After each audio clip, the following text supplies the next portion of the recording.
In the opening scene, the narrator tells the story of a boy who lived in a village in the old world that no longer exists. He lived across from a girl who he made up games with, calling themselves king and queen. He fell in love with the girl and promised to never love another woman for the rest of his life. In the next scene, Leopold, a grumpy old retired locksmith, is frantically searching for something on his table but is interrupted by a knock on the door. He yells at the person to let himself in. It is his friend, Bruno, who's asking for coffee. Leopold angrily questions if Bruno slept with a woman, but Bruno says he should move on, since it's been 60 years. Leopold continues asking, but Bruno is frustrated from getting asked the same question every day. He demands coffee, but Leopold tells him to get it himself. Bruno goes to the closet to get a sweater and Leopold does the same before they both leave. On a train, Leopold scolds a young man for sitting while he stands. The young man gives up his seat. Leopold arrives at an art school to sign up as a model. When asked why he's signing up, he talks about how being looked at as a medicine against demise, plus he's getting paid. In the next scene, Leopold gets a call from Bruno. Leo confesses that he's acting as a model at an art school. He's pleased that he's going to be looked at by young people. However, Bruno calls him ugly, adding that he'll screw up their lives. Leopold angrily ends the call. He opens the door to ask the woman waiting outside if he needs to take off his underwear. Later, he begins the work.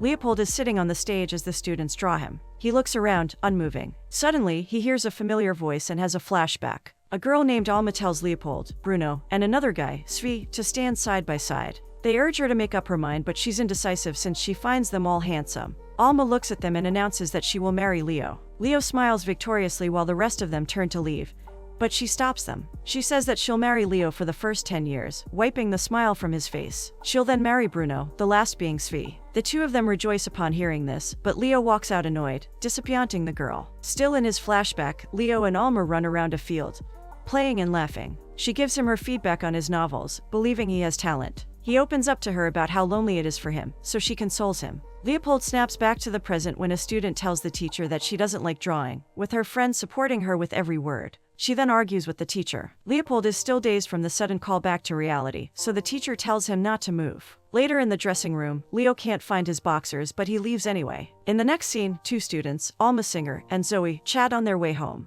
This young Alma is named after Alma in the book, History of Love. Alma vents to Zoe about her mother and spills her plans of setting her mom up with someone. Soon, they run into a guy named Herman, who's interested in Alma. Zoe tries to convince her to be nice so that he would give them a ride. But Alma does the opposite, which makes Zoe complain about how they now have to wait hours to get on a bus. In the next scene, they meet a guy named Misha on the beach and Zoe drops down on the sand, tired. Alma seems to have a crush on him and claims that Zoe won't be staying since she has a date. Zoe is surprised to hear this, but catches on fast, leaving them alone. Back at the beach, Alma tries to strike up a conversation with Misha. He tells her that a girl named Catherine is asking him out, but she changes the subject to something about his grandparents. Still, Misha mentions turning Catherine down. Alma is curious as to why he doesn't want to talk about them, but he changes the topic again. Alma speaks badly about Catherine and he does the same. She thinks Catherine naming herself after a Russian empress is an insult to Russians, expecting Misha to support her. Instead, he asks her to stop talking about Russia. Soon, he suggests that they go for a swim in the ocean, but unfortunately, she didn't bring her swimsuit. Misha advises her to take off her sweater. He's also taking off his clothes when a man named Mr. Filippo greets him as he walks by. Misha informs Alma that Mr. Filippo told his mom that she is his girlfriend before running off to swim.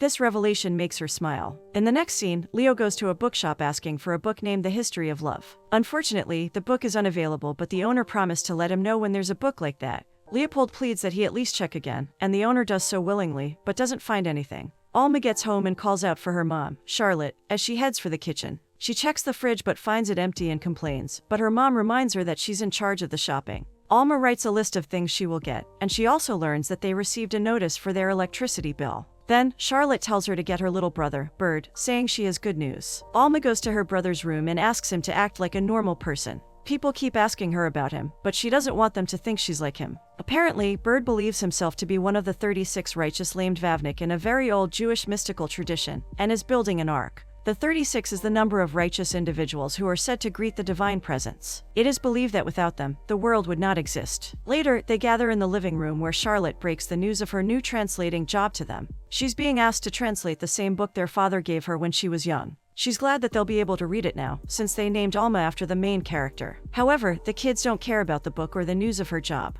Noticing this, Charlotte tells them the person is offering her 100 grand. Suddenly, everyone starts paying attention. She feels like it's time for a much-needed vacation for her children and informs them that they'll be traveling to meet their aunt in London. but this doesn't sound pleasing to them, so they claim they are busy. Also, their aunt doesn't like them, so they are not thrilled. She's surprised that they don't want to go on vacation, but respects their decision. Later, the book is shown and we see that the author is Zvi Litvinov.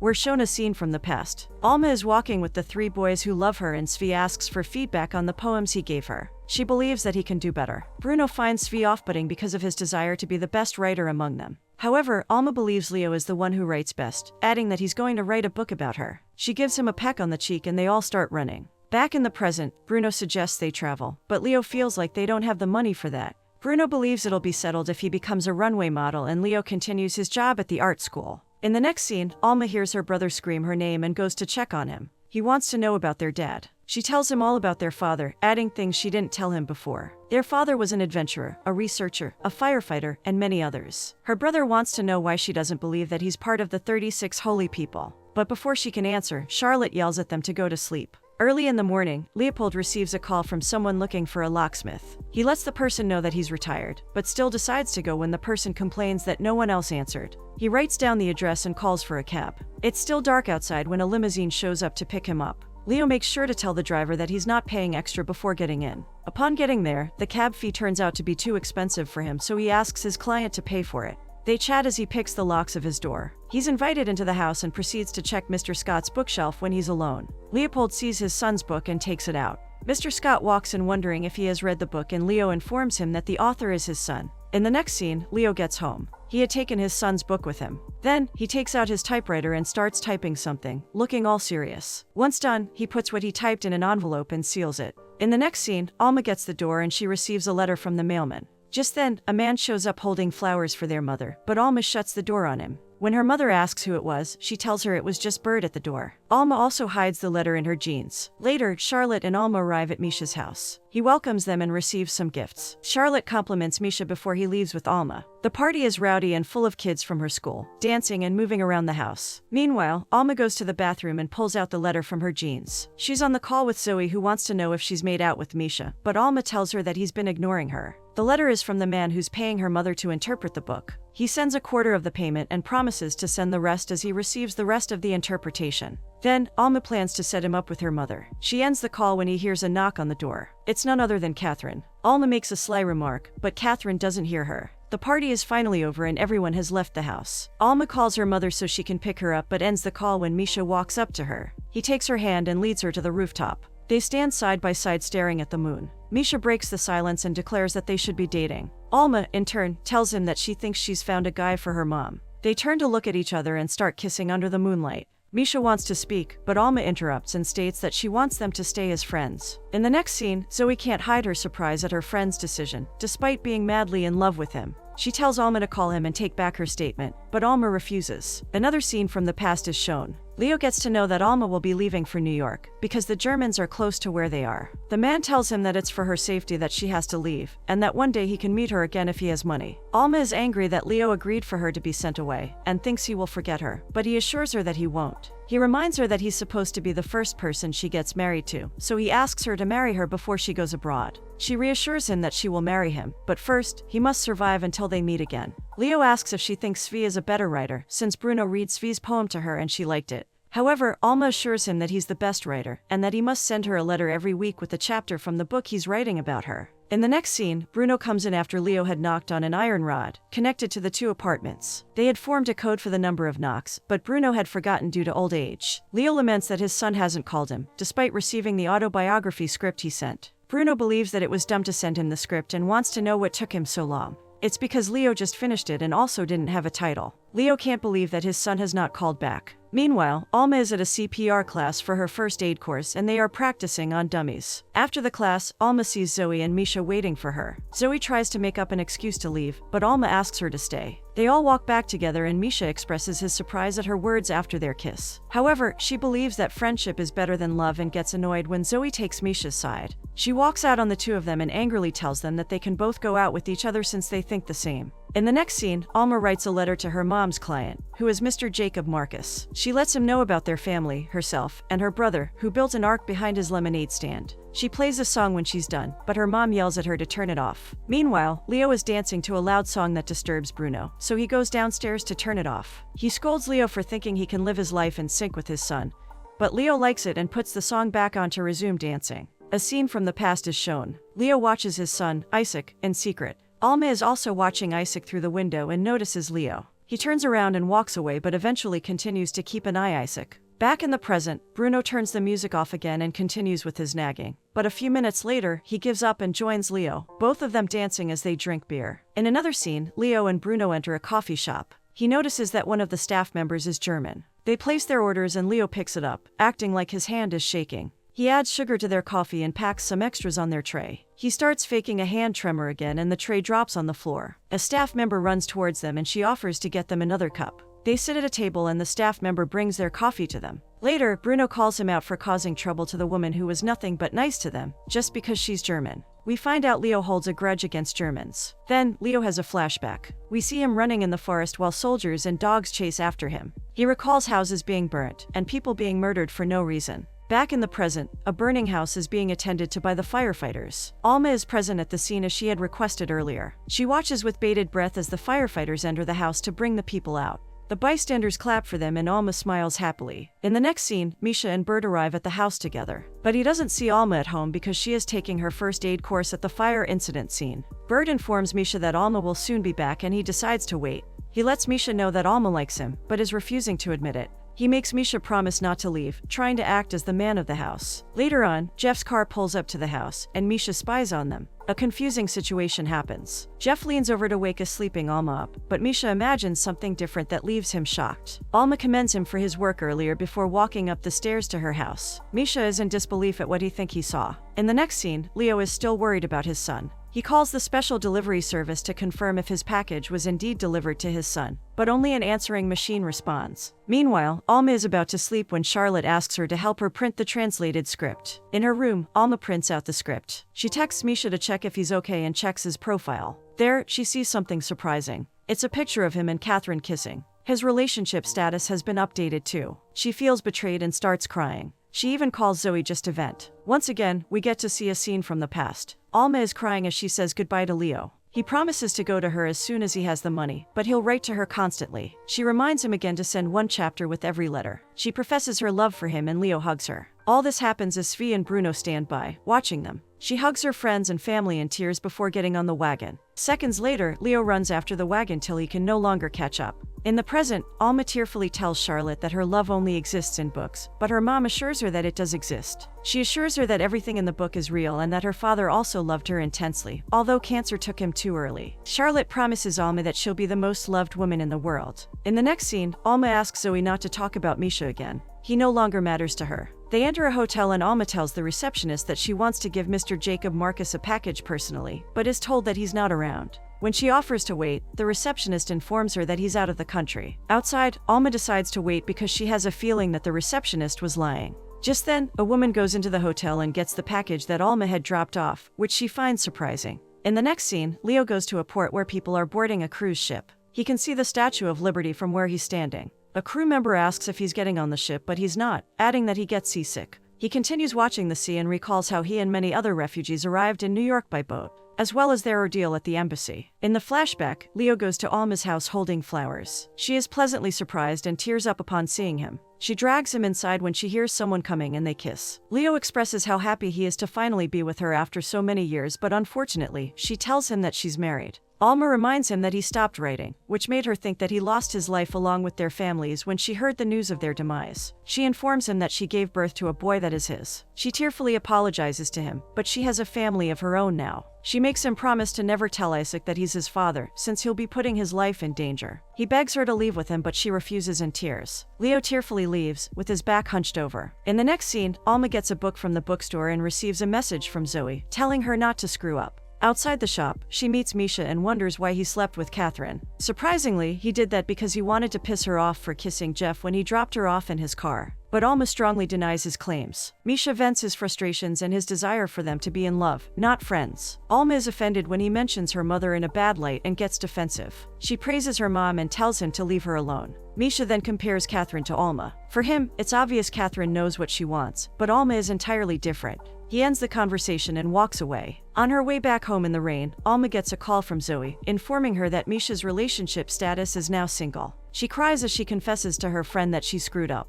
Heavy rain pours and we see Bird's lemonade stand left unattended. Meanwhile, Bird goes to the airport and pours all the money he's made from a container. He asks for a ticket to Jerusalem, but the money he saved is not enough. The receptionist lets him know that there's no airport in Jerusalem, but Bird insists that there is. He states his ridiculous reason why he wants to go there. This makes the receptionist joke that he should be able to change the price of the ticket if he's indeed a messiah. Charlotte comes home to see a letter from her son. The letter is mysteriously mentioning something about his ark, and Charlotte begins to worry. She calls Alma and screams at her for not knowing where he is. Alma and Charlotte frantically search for Bird in the heavy rain, but find no trace of him. Later on, the police bring Bird back to the house. Charlotte tries to hug Bird, but he pushes her away and runs upstairs, while Alma follows him. Meanwhile, Alma helps dry Bird's hair as he vents about how people don't understand the struggles of being a holy person. Later, Charlotte tries to stop some workers from destroying Bird's stand and ark, but they continue anyway. In the next scene, Leo walks out of a building in tears. He had just discovered something painful. He walks under the rain, at the same time remembering sad moments from his past, including the funeral of someone close to him.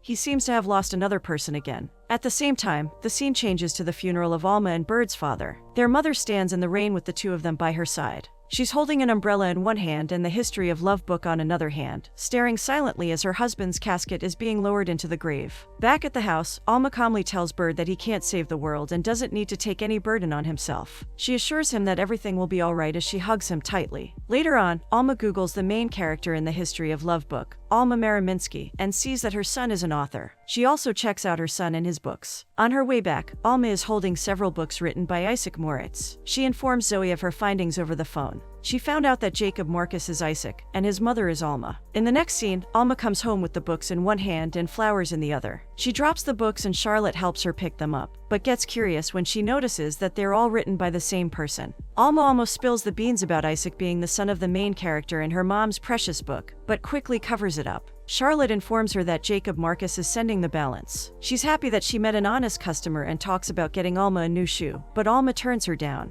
She mentions that he's unwell and wants the last script to be sent directly to his house. Later, Leo speaks German to the staff member at the coffee shop and she gets excited. But when he speaks his language to her, she doesn't understand. Leo places an order for coffee and she gives him a tray. He starts faking a hand tremor again, and she gives him a knowing smile, but he continues anyway, dropping the tray in his act. He apologizes and says he wishes he could just perish since he's old, but she consoles him and cleans up after him. Leo notices a young woman with a pretty smile, and is mesmerized by her so much that he forgets to continue his act when he's given another tray. He sits a few tables away. A man reading a newspaper is between them. Leo calls Bruno on the phone and talks about how he appreciates life because of the woman he just saw. The woman notices and smiles. The man reading the newspaper turns the page and Leo sees the news that Isaac had passed away. He suddenly can't hear or see anything except the article, even when the staff member starts screaming at him for faking the hand tremors. In the next scene, Leo cuts out the article about Isaac's passing and puts it in his wallet. He knocks on the iron rod 2 times to signify that he's alive and gets frustrated when Bruno can't remember the code again. Then, he has a flashback where he is watching TV and gets a call. Leo imitates the voice of an answering machine and is about to cut the call, but finds out that it's Alma on the other line. He asks how she is and she says that she needs to meet him. In the next scene, Leo goes to the hospital to meet Alma. He sneaks into her room when a man leaves. He sees her lying on her bed and gives her some flowers, but she rejects them because she doesn't want her husband to see them. He assures her that he will take it as he's leaving, and bring a new one every day, before placing it in a vase on the table. Leo sits by the bed and looks at her with the same loving eyes as he did decades ago. He sees nothing but beauty. Later on, Leo watches through the window as the nurses take care of Alma. He's driven to tears to see how so sick and helpless she looks. When the nurses leave, he goes back in and works hard to make her laugh. Leo also feeds her. She looks at him and starts talking about her last moments, but he tries to make it more lighthearted by joking about it. Alma makes him listen and tells him to find someone to be with, adding that he should never tell Isaac that he is his father. Alma informs him that she reads the chapters he sent to her son every night. Leo recalls when he wrote those pages. He had longed for her, but was glad to know she was safe. He confirms that he finished it, but was unable to send it to her since the postal service wasn't working. He has a flashback where he was betrayed by his friend, Svi. He gives Svi, who's leaving for New York, an envelope containing his manuscript and Alma's address. He instructs him to keep it till he gets to New York, and to send it to Alma if he perishes. Svi hugs Leo and his family before picking up his bag to leave. But unfortunately, he does the opposite when he gets there, taking the manuscript and publishing it as his own. His wife takes a letter of his to be translated by a Jewish priest. She finds out that the manuscript belongs to Leo and decides to get rid of the evidence by washing the ink off the paper. She then writes a letter telling Leo that the manuscript was destroyed in a flood. He cried when he got the letter. Back in reality, Alma wants to know what happened at the end, and Leo promises to tell her the next time. In the next scene, Leo gets home and checks his box of letters. He brings out a letter and recalls a memory. The young Leo mounts a piece of paper on his typewriter and starts typing a letter to Isaac, confessing to being his father and telling him about the book, and how the flood had destroyed it. In the next scene, Leo goes to the hospital to visit Alma. He waits till her husband leaves and sneaks in, only to find her lying on the bed lifeless. He's in disbelief and just stands there. Then, we're shown the scene from earlier where Leo comes out of the hospital building, crying. He starts shouting while standing in the rain. The rain hides his tears, but not his reddened cheeks. Eventually, he bumps into Bruno and they're happy to see each other. He realizes that Bruno looks sad, and he finds out that he just lost his wife. Leo sympathizes with him. Leo goes shopping for a suit, successfully purchasing one after haggling for a discount. Meanwhile, Charlotte announces to Alma that she has finished the translation. Still on her secret investigation, Alma offers to drop it off at Mr. Jacob Marcus's house. She goes to the guy that owns a car and likes her, and asks for a ride. He's surprised that she wants to ride in his car but agrees to take her anyway. Meanwhile, Leo attends Isaac's funeral but doesn't join the crowd. He instead sits on a gravestone that's in front of Alma's grave and is not too far from the event. He's shedding tears for his son, and for not being able to tell him that he is his father. When the funeral is over, they all get in cars that'll take them to the next stop. Leo rides in the same car as Isaac's publisher. On the other hand, Alma is headed to Isaac's house. She shamelessly lies that he is her mom's boyfriend when the guy tells her that no one lives in the house she's going to. Meanwhile, Leo finds out that the house they arrive at belongs to Bernard, Isaac's brother. Switching to the other scene, Alma shows up at Isaac's house and walks to the door alone, with the envelope her mother gave her. Back at Bernard's house, Leo is caught in the bedroom by Bernard. Leo explains that he was a friend of their mother. This is when Bernard decides to show Leo a picture of Alma and Leo kissing. The scene changes and we see Svi lying that it's a picture of him with his girlfriend. The scene when the picture was taken is shown. Svi had been asked to take photos of Alma and Leo together. It begins to rain and Svi refuses to take any more pictures and leaves. Alma throws his hat at him before running back to kiss Leo. In the present, Leo lies about being a distant cousin of Alma when Bernard inquires if he knew her well. Meanwhile, young Alma places a letter underneath the door before turning around and heading for the car with the envelope. In the next scene, Alma gets on her bed and opens the envelope to read the contents of the book. She tears up as she gets to the end. The next day, Bruno wakes Leo to tell him that Isaac stole his book, the one he wrote about himself, and wants to publish it under his name. Bruno scolds him for letting people steal his books, but Leo is glad that his son read the book he sent. However, Bruno insists that he should reclaim the book as his. Later, Bruno accompanies Leo to Isaac's publishing house. He introduces himself as Leo Gursky and confesses to being Isaac's father. He asks for a copy of his son's latest book. The publisher thinks it's a prank since the name of the main character in the book is Leo Gursky, and informs him that the book is not yet published. She tells him that he can get the book anywhere when it's out and walks away. On their way back, Bruno continues nagging Leo for losing everything. Then comes the shocking revelation. Bruno confesses to Leo that he slept with Alma. To put it clearly, his wife was Alma. Bruno was the husband that Leo was evading at the hospital. This level of betrayal deeply upsets Leo. Meanwhile, Leo had also written about a character named Bruno. He thought Bruno was a character he invented to fulfill his promise to Alma, but he had been deceived by those he loved all along. In the next scene, Bruno runs after an angry Leo who gets on a train. However, he doesn't make it in time. The scene switches to the funeral from earlier. It turns out to be for Bruno, who was murdered by the Nazis. Leo cries for his best friend as the rain patters against the soil. After the funeral, Svi asks Leo to come with him to Chile, but Leo wants to go to New York as soon as he has the money. Leo arrives at Isaac's house in a cab. He picks the lock and lets himself in. He sees the manuscript he sent on Isaac's table and sits down to read it. Afterward, he puts on his son's coat just to feel the warmth. He continues his tour around the house and then heads back to the table. He places the manuscript in a drawer along with the letters he pulled out earlier. Leo empties 2 containers and is about to take the when he sees the letter young Alma left under the door. In the next scene, Alma gets a call from Leo and rushes to pick it up. He asks if she has the book and tells her to meet him the next day with it, and she agrees. She says yes to everything he says and wants to know how she can become the most loved woman in the world. Leo lets her know that she can't, but promises to explain to her when they meet. She informs him that she'll be wearing a floral dress and ends the call. However, she can't find her floral dress, so she borrows one from Zoe. The next day, Leo and Alma meet each other. Alma picks up the envelope before leaving the house while Leo boards a train. The young man from before sees him and immediately gets up, but Leo waves his hand to tell him that he shouldn't bother. In the next scene, Leo arrives at the park but doesn't see Alma. He sits on a bench, waiting for her. Meanwhile, Bird opens Alma's laptop and waits for Misha to message. A message pops up just as he wishes and Bird rejoices, believing that he's indeed a holy person. On the other hand, Alma takes the book to meet Leo. She inquires who he is and he tells her that he's Alma's lover, Isaac's father. He's emotional to see the book he thought he'd never see again. A droplet falls on the book and he asks if it's raining, but Alma tells him that he is crying. She informs him that it's a long story when he asks if her name is also Alma.